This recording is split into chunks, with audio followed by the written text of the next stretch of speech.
Axios Local is bringing smart brevity to a city near you. Local will deliver scoops, offer sharp insights, and curate the best local reporting. Our events, called Smart Take, will help readers better understand the most consequential news unfolding in their own backyards. With Local, we focus on what matters in your community. Welcome to our Smart Take event, following the launch of Axios Local, our early morning daily newsletters that help readers get smarter, faster about their hometowns. Today, we're here in Des Moines, Iowa. My name is Lynn Taw, and I'm a reporter for Axios Des Moines. First, I'd like to thank Facebook for sponsoring these events and keeping the conversation going. You can follow along here on Facebook, LinkedIn, YouTube, Twitter, or on Axios.com. Or be a part of the conversation using the hashtag Axios events or on our Twitter account. Now, for these next 30 minutes, we'll be talking about the economic impact of this current administration's policies, and we'll also be talking about local stimulus, as well as everyone's favorite topic, the Iowa 2020 caucuses, as we consider the potential fallout of it. First, I'd like to thank our first guest, Senator Chuck Grassley. Senator, thank you so much for being here with us today. Good day, and glad to be with you. And I want to compliment Axios Des Moines for your venture into the cold of Iowa and starting out, and to thank you for a couple reasons. One, the more news people can get from different sources, the better. But every sort of journalist like you, it doesn't matter left, center, or right. You're kind of a policeman for our political system, keeping government honest and making our system of government work. And I want to thank any journalist for that, even journalists I don't agree with. Wow. Thank you so much for the kind words, Senator. Yeah, we really appreciate it. And we're really glad to be here in Des Moines and in Iowa and just, trying to do our best and cover the news that really matters to Iowans. So I really appreciate it. And thank you for your time. I guess first off, the big thing that everyone is talking about is this latest COVID stimulus package. Can you just share your thoughts on it? What are your likes? What are your dislikes? And, specifically, do you think it goes far enough to help Iowans? Well, first of all, don't forget we have about $4 trillion, part of it March last year, part of it as recently as before Christmas. A lot of that money hasn't been spent yet, but it's very important that we do what we have done already because government shut down the economy. We probably wouldn't do it the same way again. Everybody's learning a little bit how to handle the virus and the economic impact of it. We have Iowans hurting. So whether it was rural hospitals, whether it was the unemployed people, whether it was all the people getting the virus that needed to be tended to, government had a responsibility to fight the virus, help the people that are hurt as a result of it, and also to give people confidence that once the government shut down the economy and created all this economic problem, we were going to help people get out of it. So we still have a lot of money that isn't spent. So maybe from the standpoint of your question about the $1 9/10 trillion that this administration is proposing, there's obviously a lot of it in it that is needed. There's still people that are hurt economically, like the unemployed. There's still needs help for health care givers. There still needs to be help to get the virus out or the vaccines out and to get the testing more widespread. And we need to be for sure to help our schools up and running, although we're doing better in Iowa in regard to that than most states. So I see not a need for $1 9/10 trillion, but I do see need in those areas that I just gave you, and particularly one area that I want to point out is the fact that we have a lot of people that are unemployed and have needs. We should target any checks that go out from the federal government to people like we have done twice already, that it be more targeted to the people that really have need.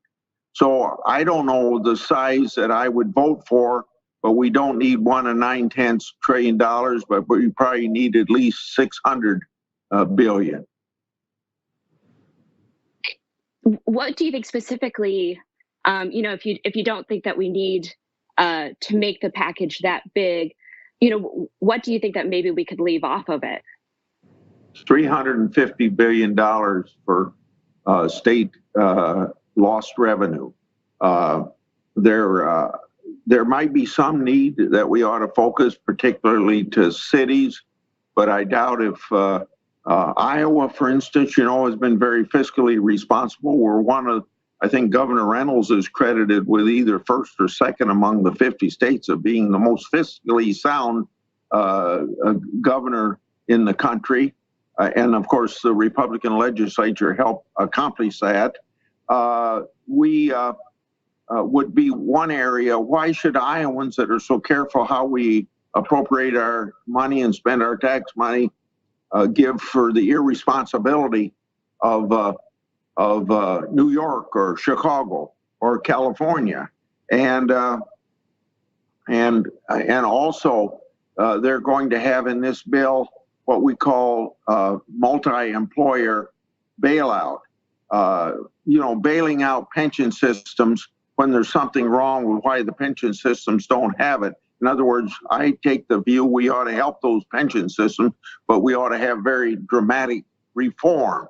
But getting back to state and local revenues, I think it's important to understand that Florida senators don't think that they ought to be bailing out New York, because Florida's got more people than New York has, and they have lower taxes. They don't even have an income tax, as an example. So Floridians don't think that they ought to bail out New York. Senator, here in Iowa, it's never too early to talk about 2024. But, we haven't heard President Joe Biden say if he supports Iowa continuing its first in the nation status when it comes to the caucuses. Just what are your thoughts on, Iowa remaining first? Do you have any worries just about preserving that, especially if Democrats aren't on board? Iowa will be first in the nation with the caucus. And I assure you that that's going to be the case because both the Democratic Party of Iowa and the Republican Party of Iowa want it. There's been 30 or maybe 45 years of cooperation to do that. I don't see it breaking down. And I'll assure you that if the Democratic Party and the Republican Party in New Hampshire keep cooperating with Iowa, because New Hampshire wants to be first in the nation on primary, so you get the bi-state, bipartisan cooperation. Iowa will be first in the nation caucus. New Hampshire will be first in the nation primary. Yeah, most definitely. Obviously we made major news, in February 2020 with people questioning whether, the caucus is an equitable way for everyone to kind of get involved. People questioned whether Iowa is really representative of the rest of the country. What are your thoughts on those critiques? If you believe in democracy and equality, it means that anybody who wants to run for president of the United States ought to be able to do it. If you have regional primaries, or if you or if you have primaries in Iowa instead of the caucus, you probably got to raise hundreds of millions of dollars to do it, or at least tens of millions of dollars to do it. And you find a lot of people that are president of the United States, or at least candidates of their party, because they were running on just hardly any cost whatsoever.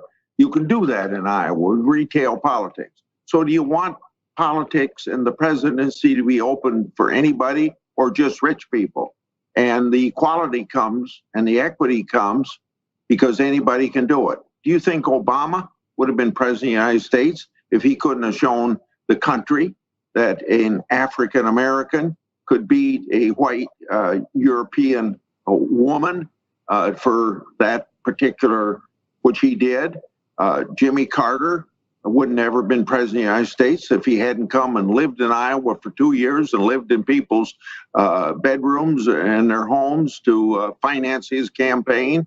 And there's other examples as well, but let's just leave it with those two. Most definitely. Well, Senator, thank you so much for taking time out of your busy schedule to speak with us and talk about your thoughts. We really appreciate it. Well, once again, I'll be available anytime you want me. This is a wonderful thing that you're doing, coming to Des Moines and helping us maintain our communication between government and the people of Iowa. Thank you, Senator. And up next, we have our View from the Top segment. Thanks, Lynn. I'm Mia Vella from Axios, and I'd like to introduce Cassie Sampson, owner of East Village Spa in Des Moines. Hi there, Cassie. Hi, thank you. Thanks for joining us.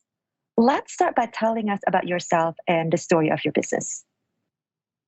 Well, I'm a licensed massage therapist, and in 2008, I opened East Village Spa in Des Moines, Iowa. I couldn't find a place that I wanted to work that was the perfect fit for me, so I set out to create that space.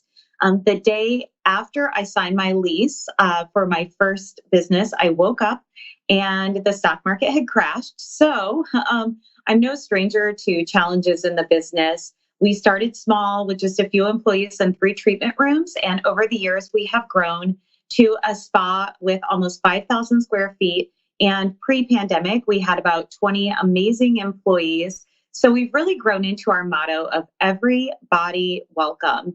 And our goal is to create a welcoming space, not just for our spa guests, but I want our employees to feel valued and like they can be their true, authentic selves. Because when employees are happy, valued and comfortable at work, they're going to provide better services and create those long-term relationships with guests.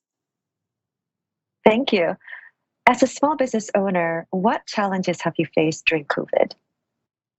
You know, it felt like things were almost going too well by the time COVID hit in March. On March 15th, in 2020, we were following the science. We're an evidence-informed business, and on March 15th, we knew we couldn't stay open anymore. We were still allowed to be open at that time, but not only were we getting anxious providing services at the spa, we were also having problems sourcing just the most basic cleaning equipment, our PPE that we would use regardless of a pandemic or not. Our orders were getting canceled. So we made the very hard decision to close before we had to.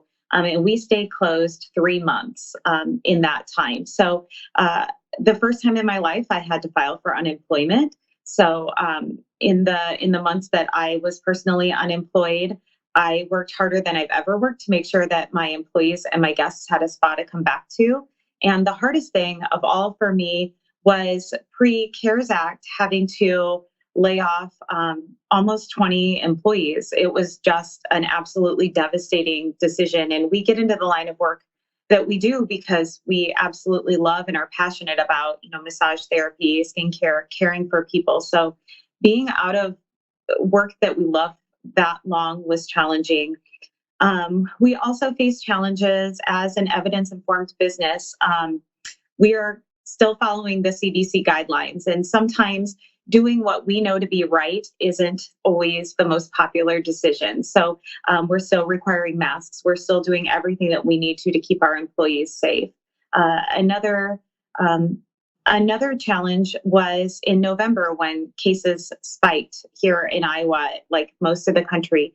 There was one day where we had 20 calls canceling appointments for COVID exposures, diagnosis, or symptoms before noon that day. So even though we legally could be open, I knew that as a massage therapist, I wouldn't be comfortable providing services. So we closed for a month, giving up most of the holiday income that we would have expected. Thanks so much for sharing your story. During the pandemic, we've seen an increase in digital consumption by consumers, and 34% of businesses also increased their use of digital tools. Are you now using digital tools more than ever? If so, how have they helped you during this pandemic?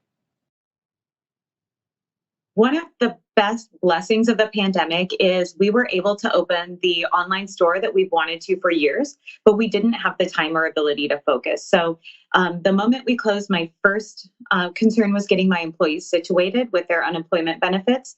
And then immediately after that, we set to work at building our Shopify site, shopeastvillagespa.com. And within 2 weeks, we had a comprehensive online store that we are still running today. So that gave us not only a little bit of income in the months that we were closed, but it allowed us to stay in touch with our spa customers and our loyal guests. And, about 20% of our most regular guests still have not been able to return to the spa for health reasons, but they're able to support us and continue getting the products that they want in an easy fashion. So businesses like mine using a Shopify site, if somebody locally is purchasing, we can get those products in the mail to them and they'll usually get it the next day or the day after. So it's been really convenient. Also, we host an annual fundraiser. We support animal charities, and we were devastated that we couldn't host our in-person Spalloween fundraiser that usually raises thousands of dollars. However, we went virtual. We did a Facebook premiere event. We did online auctions, and we raised over twice the amount of money with a virtual platform for our annual Spalloween event than we would with our in-person event. We had tutorials online.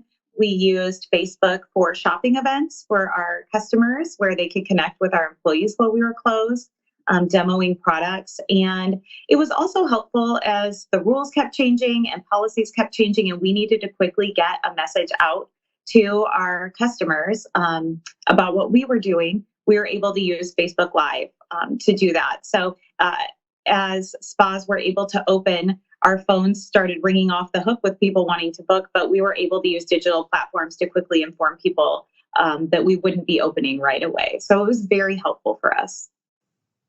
That's great to hear. Cassie, based on your experience in the past few months, what advice do you have for other small businesses who are facing similar challenges?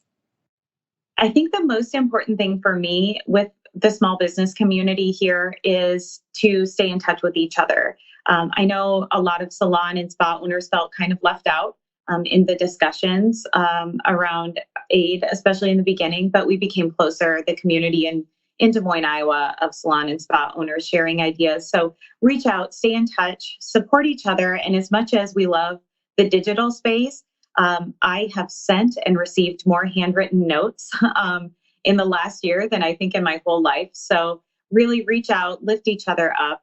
We need each other and share ideas. Thank you so much for sharing your advice and for joining us today. Best of luck to you, Cassie, and the rest of the team at East Village Spa. Thank you, Mia. Now let's hear from my colleague, Jason Clayworth. Thank you, Mia. I'm Jason Clayworth, Des Moines reporter. Our final guest is the chair of the Iowa Democratic Party and state representative of Iowa's 46th House District, State Representative Ross Wilburn. This is his first one-on-one interview with a national outlet since he was newly elected chair in late January. Welcome, Representative Wilburn. Thank you very much, Jason. It's good to be here with you. I'd like to first talk pandemic relief and recovery. As you know, there's an ongoing debate in Congress about whether President Joe Biden's $1.9 trillion relief proposal is excessive or too costly. What is the Iowa Democratic Party as an organization doing to help move the needle? And are there Iowa-specific assistance needs you believe are essential? There are absolutely some essential components of the bill that Iowans need. Recovering from the pandemic it's a critical issue. It's what we need out of our leadership, both through the governor's office and in Washington, D.C. Unfortunately, we're not getting it in the governor's office. She's behind on getting vaccines into the arms of Iowans, wasn't prepared for the rollout. And fortunately, since President Biden has taken office, he's doubled the amount of vaccines that are available here in the state. But it's important for children to get back to school safely.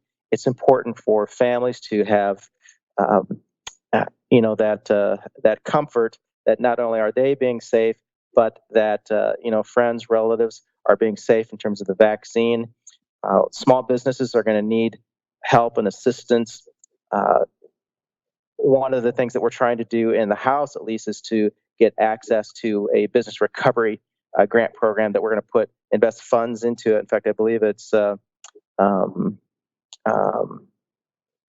5,000 small businesses. We'd like to have 100 million for the Iowa Small Business Relief Grant Program is one particular example for small business. But again, it's important for families, for all of Iowans to be able to get going so the economy gets going safely. Iowa was criticized by the CDC director on Sunday's Face the Nation for suspending its mask mandate too soon. What's your response to that? Can you talk a little bit about that? If we can find common sense ways to keep each other safe, a face covering, washing our hands, as well as having access to the vaccine. And unfortunately, the governor opened up first with schools, telling that students had to go back to school no matter what, without safety precautions, putting teachers, staff at risk. I think that's a part of it. I think the other thing that she did is she opened up everything within a day or two afterwards, I believe it was. And so not only can we not monitor a negative impact from getting kids back to the school no matter what, we have no idea because she's opened the entire state up. So that's difficult with tracking. It's difficult with any contact tracing that could have been going on. So it really is going to hamper our ability to recover both Iowans as well as the economy. Thank you. I'd like to transition to another topic of national interest, and that is the Iowa caucuses. Nevada's Democratic speaker introduced legislation within the past week that would allow his state to hold the first nominating contest in the country. And I'm sure you're well aware that former Democratic National Committee Chairman Tom Perez was quoted in a New York Times article this week saying the status quo of Iowa's first in the nation caucuses is, quote, clearly unacceptable. Does Perez's comments accurately reflect a contingent of your party who want to reshuffle the order of the presidential nominating contest? And if so, how influential are those voices? Every 4 years, there's a review of what happens with the presidential election cycle. Every 4 years, there's states that are trying to come forward to shift the order when the rules are being discussed. I've been chair for a month now, but I've hit the ground running, both internally, what's happening in the state, but reaching out to our national Democratic leaders. I had a great conversation with Chair Jamie Harrison about a week ago Sunday, and he had said to me that he has not had a conversation with President Biden yet, that the rules and bylaws committees aren't discussing the next presidential selection process until late summer, early fall. So that process hasn't started yet. But Iowa plays a critical role in the presidential nominating process, and we are prepared to do whatever it takes to retain first in the nation status. I've mentioned reaching out to Chairman Harrison. I've had a good conversation with the chair of the New Hampshire Democrats, Ray Buckley.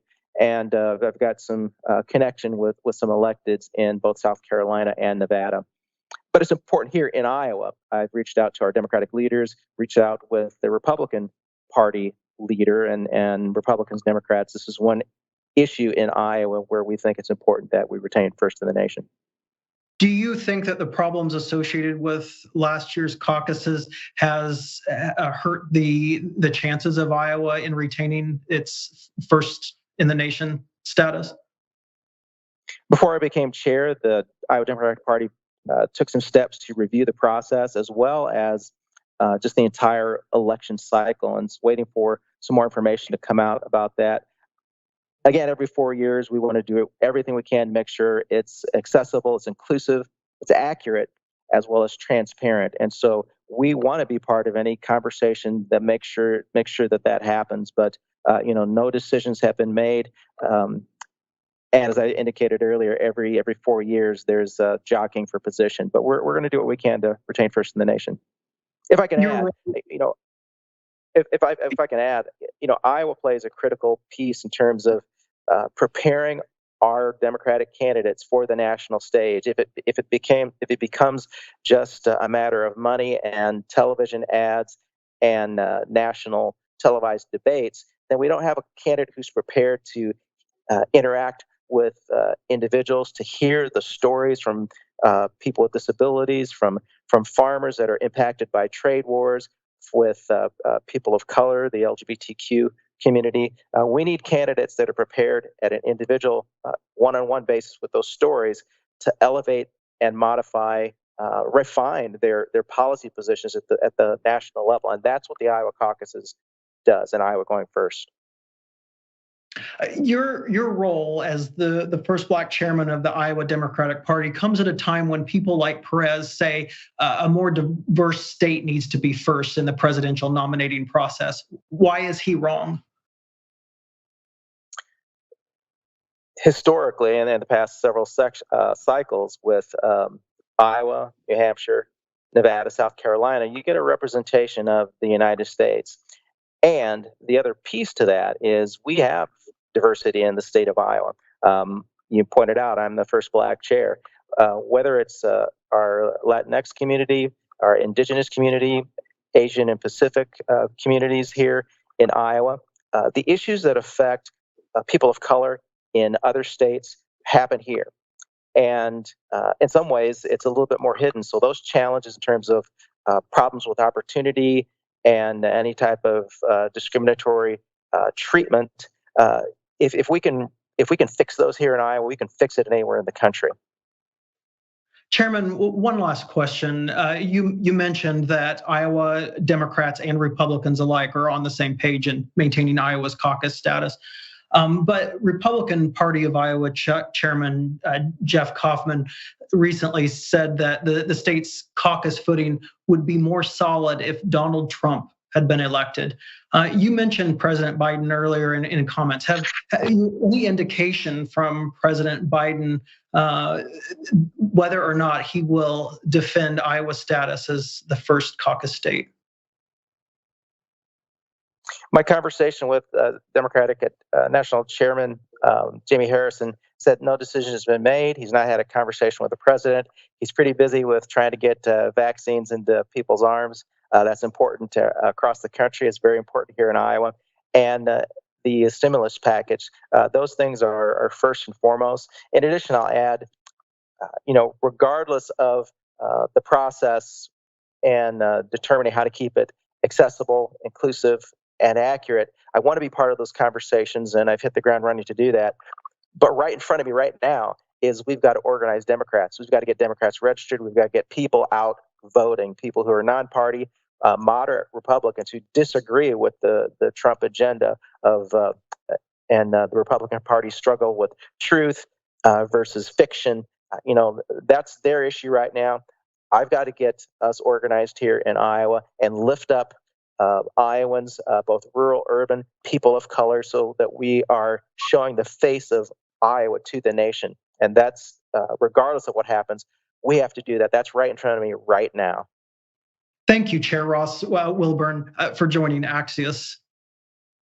Glad to be here. Thank you so much. And thank you for joining us this afternoon for another virtual conversation that has made everyone smarter, faster. Thank you to our sponsor, Facebook, for making this event possible. For more information or to sign up for our newsletter, Axios Des Moines, visit axios.com/local or on the Axios app. Join us next week for our final Smart Take event in Denver, hosted by Axios' John Frank and Alana Alvarez. We hope you will join us. And one final announcement before you sign off. Axios just launched our Get Smart Vaccines series. We are launching 5 short videos that aim to make you smarter, faster on the latest vaccine rollouts. You can join us by visiting www.axios.com/get-smart/vaccines. Thanks again for joining us today. Herd immunity, DNA, RNA, mRNA, distribution. It's really important to understand how vaccines work.